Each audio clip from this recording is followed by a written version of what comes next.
Pourquoi Dunkerque attire tant ? Parce que c'est un terrain où, je dirais, nous, hommes politiques du Dunkerquois, de gauche comme de droite, on travaille main dans la main là-bas.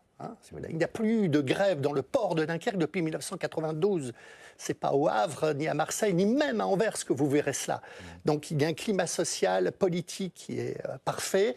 Et depuis maintenant près de 15 ans, on a travaillé, pour avoir l'énergie, suffisamment d'énergie, pour que on a travaillé les délais. Il nous faut moins de 2 ans pour que toutes les réglementations, les permis de construire, le fait qu'on soit relié à l'électricité, à l'eau, tout ça, il faut 2 ans à peine pour que tout ça se fasse.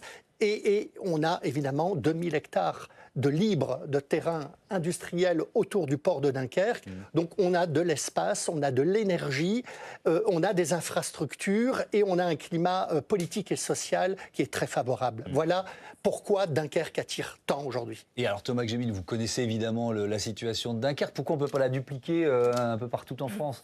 Évidemment, ma question, elle est facile.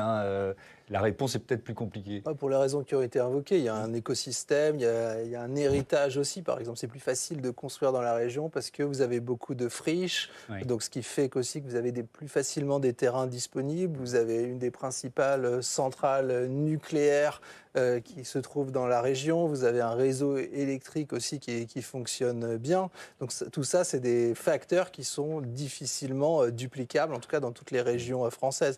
Peut-être juste sur le bilan de Choose France, et ça reviendra aussi à ce qui s'est passé à Dunkerque. Je pense qu'il y a 3 phases qui sont assez distinctes. Vous avez de 2018 à 2022 des investissements qui sont relativement modestes dans certains secteurs technologiques, dans la santé, dans la tech, mais on reste à des chiffres qui sont relativement faibles. Ensuite, il y a la phase, on va dire, de Dunkerque et du nord de la France à partir de 2022-2024, où là, vous avez un boom des investissements dans les industries vertes, autour de la batterie, notamment du véhicule électrique, avec l'idée de construire ce qu'on appelait la vallée de la batterie.